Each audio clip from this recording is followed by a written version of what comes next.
ഈ കൊലയാളി ഇരിപ്പറ ചന്ദ്രന്റെ മൂത്താപ്പ. ഇരിപ്പറ ചന്ദ്രൻ അത്ര ആളെ കൊന്നിട്ട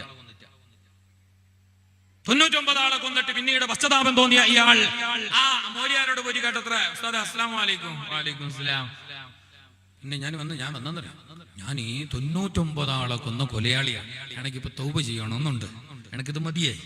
എനിക്ക് നാളെ മരിക്കണ്ടേ, എന്നെ അല്ല വിടുവോ? എനിക്ക് അള്ളാഹിനോടൊന്ന് പശ്ചാത്താപിക്കണം, ഖേദിച്ചു മടങ്ങണം എന്ന് പറഞ്ഞപ്പോ ഈ മോലിയാരി അടുത്ത വായിക്ക് പറഞ്ഞെന്തറിഞ്ഞ 99 ആളെ കൊന്ന ആളാ.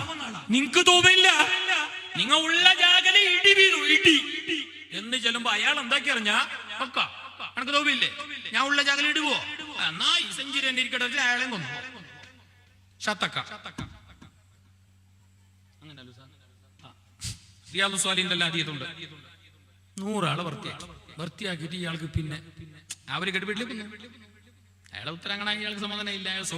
ഇയാളെ സ്വഭാവം അങ്ങനത്തത്, അയാളെ പഠിപ്പ് അങ്ങനത്തത്.